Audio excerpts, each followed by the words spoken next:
At, oh dear. Yes, Dad, I got my dad with me today, guys, if you're listening. And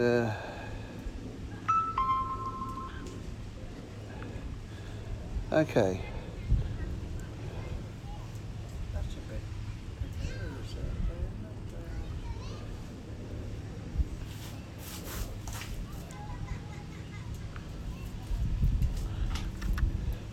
Well, I'm pretty sure that I'm probably live, even though it's not showing up on my device yet. So we'll just we'll pop into the air again in a minute.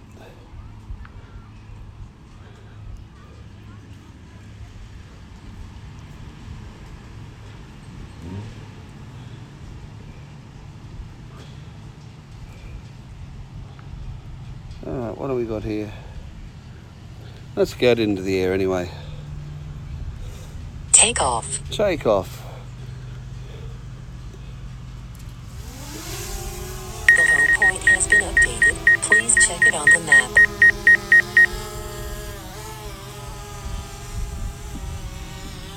Alright, we're up. I just want to see if I'm... Oh, yep, we are streaming, guys. Hey, Dennis, you hear me? That's bad news for you. Look, this time, guys, I'm just going to make it easy. I'm going to whack the camera all over onto auto and drop the EV to minus 0.3. It might not be as good, but I won't have to keep fiddling around with it. We can go a bit further now. I want to head out over the water a bit here, which with a Mavic Air is probably always brave. But I want to have a look. Oh, gee, you know, it does fly like a nice little beast, but look, I'm going to sell the thing. You know, it cost me with all of the, with the hard case and everything like that, oh shit, about 1,700 Australian, I suppose.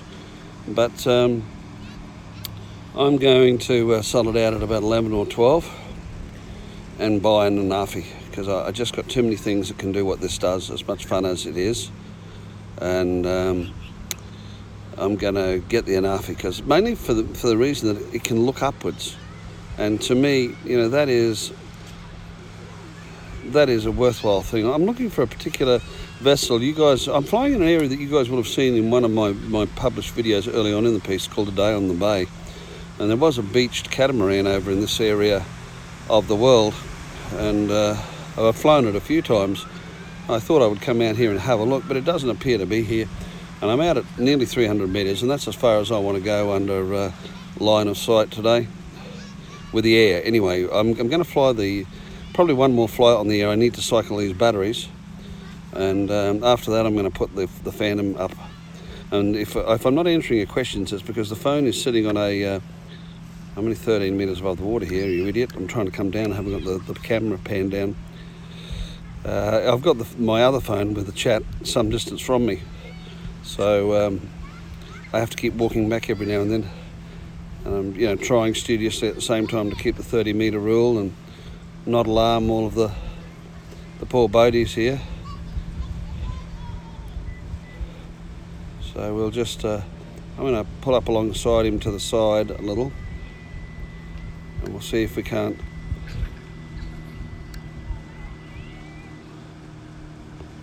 okay, that's it. I tell you what I do struggle with sometimes too is mode 2. Now, I initially learnt to fly mode 2 about 30 odd years ago, but mode 2 is not in Australia. I don't know what it's like in the US, but depending on where you go here is which mode is the predominant mode that people use. And in Queensland it's mode 2, so I learnt. Down south in other states, you might even be able to hear that boat that I'm tracking now.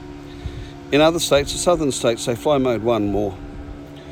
And when I became an instructor out at the airfield, out at Larks, I converted over to mode 1, and then I learnt mode 3 and mode 4 as well for instruction. And then I kept, because all my gear, I'd had to have my gear professionally changed to mode 1 to fly. I left it that way, and I flew that way for about the next 15 years or 20 years until I got into droning. And of course, as you guys all know, pretty much everything comes out of the box mode 2. And as I was having to fly with other pilots, and I knew that I'd be training my kids and other people to fly with me, I thought, well, I better go back to flying mode 2 so that we don't have this issue. We can all swap drones, which has been good, but every now and then I go to do something and I'm just automatically in mode 1 instead of mode 2. And that can be a bit hairy when you're only 5 metres above the water and you go down instead of back. Anyway, I'm just going to check the chat, because what are we looking at, 76 on the battery. Hey, Micro Studios, good to see you, my friend. So yeah, I'm out of bed. I'm not getting Val cuddles, Mike, you bastard, but I'm out here having a bit of a fly. Damn seagulls, they're everywhere. I tell you what, everyone's joking about eagles and this, that and the other. I have never come across anything that I think is a bigger risk to your aircraft in this place than seagulls. And I've seen more than a few brought down. I'm coming back closer to home. The old air doesn't have a lot of, it's not exactly easy to see. I've got a little bit of magnification on my corrective lenses, which gives me a bit of a help, but it's not too much, otherwise I wouldn't be able to drive or anything with it. And our law, I'm pretty sure it's the same in the US, line of sight is considered, you're allowed corrective lenses but not binoculars or anything like that. So that's all right. Oh dear, it's nice. I'm just going to head up to I'm heading along the north. Now this is not technically the beach. I'll grab a bit of height and show you guys. Now up there, we've got Maclay Island and Russell Island, Cuchimudlo Island. That's another Aboriginal name, which means, buggy you white guy, let's see you pronounce that. And over there we have North Stradbroke Island, and down that way, and I'll gain some height. Well, I don't like flying too high here because we do get ultralights as well, but I can't hear anything, and there's nothing showing up on the transponder display. Okay, there in the distance, you may be able to see, I'm going to pull another 20-30 metres out. If you can see the ocean in the distance, that's the South Pacific. And then the island just inside it, you can see, I think, the Sand Hills, that is South Stradbroke. And then over this way, we've got North Stradbroke Island. Now, they used to be one island until about, I think it was sometime around the turn of the last century, 1898, 1902, American freighter ran aground at the point of what's now called Jump-In Pin Bar, which is quite notorious. And it was carrying a big load of explosives and nitrates, fertilizers, and sure enough, it exploded. And suddenly Stradbroke Island became North and South Stradbroke Island, and it's been that way ever since. The boaties don't mind, it gives them an easy way to get out to sea, but for us, in other ways, it can be a problem. It's a very, very nice area here. I'm just going to pan down. Yeah, I thought so. He passed to one side of me. It's a bit hard to get perspective. I can see the aircraft and I can see him, but they're in the same plane. I'm at 100 metres. I'm going to drop off a little bit of height there. I don't often fly up near the upper end of our allowed scale. I'm showing about 50% battery, and I'm coming over here. Oh, I've lost my live stream again. Oh dear, where are you? How can I come over here and ask facetious questions when you're not around?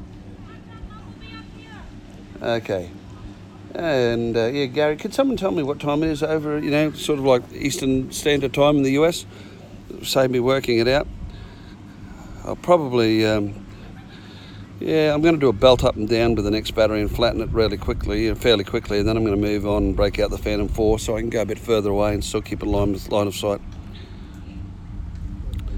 Sorry to bore you guys, and I don't expect a big audience. It's not really about the audience anyway. As I've told most of you, I'm not going to be doing any scheduled panel style live streams. That's not to say I'm never going to do it again, but as I get the mood on me, I might. But I just want to fly and have fun, and it's pretty easy since I've got the key entered into the app that I just turn it on when I'm flying and talk to myself like an idiot. If somebody drops in and joins me for the show, hey, great. And if you can't, I fully understand. I try and intersperse it with a little bit of, down that way is Jacob's Well. I like to try and intersperse with a bit of local knowledge. And I think this is called Rabbit Island here to my left. I can't remember. I've done some aerial footage over Rabbit Island, And the movie The Day on the Bay, over there's some homes of the wealthy, and I flew right across this area, and I got a gentleman with a boat to take me out from where I am now to the corner of Rabbit Island over there, which I'll take a flight over before, because Rabbit Island is within line of sight of here, and the other side of the other island on the other side, I can't remember what it's called, is within line of sight of that. And we sat off the point of there, and that's how I actually did that flight, keeping everything legal. But today, especially with the little Mavic, I'm not going to be going that far away. And but I will be able. Those boats over there, that's where the beach trimaran was, along that shoreline there. Now it looks to be gone, which I was asked to look at it with the idea of whether they were going to salvage it, and I never heard what they did. So perhaps they've salvaged it. When I put the Phantom in the air a little while, we'll go over and have a look. All right, 45% battery. I'm going to come home and switch over to the other one and flatten that fairly quickly, and then put the Phantom 4 up. I'll go over and see what you lot are saying about me. Hey, Thomas O'Sullivan, good day, mate. And oh yeah, I never forget to say that. I never remember to say that. Smash the like button, although why anyone would want to like this drivel, I don't know. Because I don't say, my God, look at the dynamic range. I haven't caught Mikey lately. I don't know how he is. I probably should ask my daughter, she's his resident online stalker. She'll be able to tell me how Mikey is and how he looks in his latest track pants. When I go to the US, I'll have to take her with me and drop her off at Mikey's. I must film when he meets her and when she meets him and his lady friend. That'll be interesting. That certainly will be YouTube worthy, but whether they allow it, okay, I'm just going to manually land here again, guys. It takes too long otherwise, and I'm going to slip it into sport mode and swing it out to sea again, pan out to sea. Okay, and down we come. I have a return to home height on all of my aircraft of about 75 metres, just in case of that pest. Also to keep it away from birds is the main reason actually, but in case of that pesky tree that want to swerve out in front of me. And I didn't bother checking what the mobile phone coverage is like out here. It's a bit iffy. You missed the first stream, Tom, that's all right. You're playing a game on the PCR, you gamer boy. If I'm slow responding, Tom, as I said to the others, it's because I'm actually, I haven't got one of the kids with me today to watch the chat. And my brother, he's got his distance glasses on because he's acting as my spotter. So what I've got is I've got the phone behind me, and every now and then I wander over to see what the chat's got to say. You can probably hear the air now. God, they're noisy. All right, guys, I'm going to drop the live stream now and quickly switch over to the other battery. I'll be back online in a couple of minutes. It didn't take me long last time.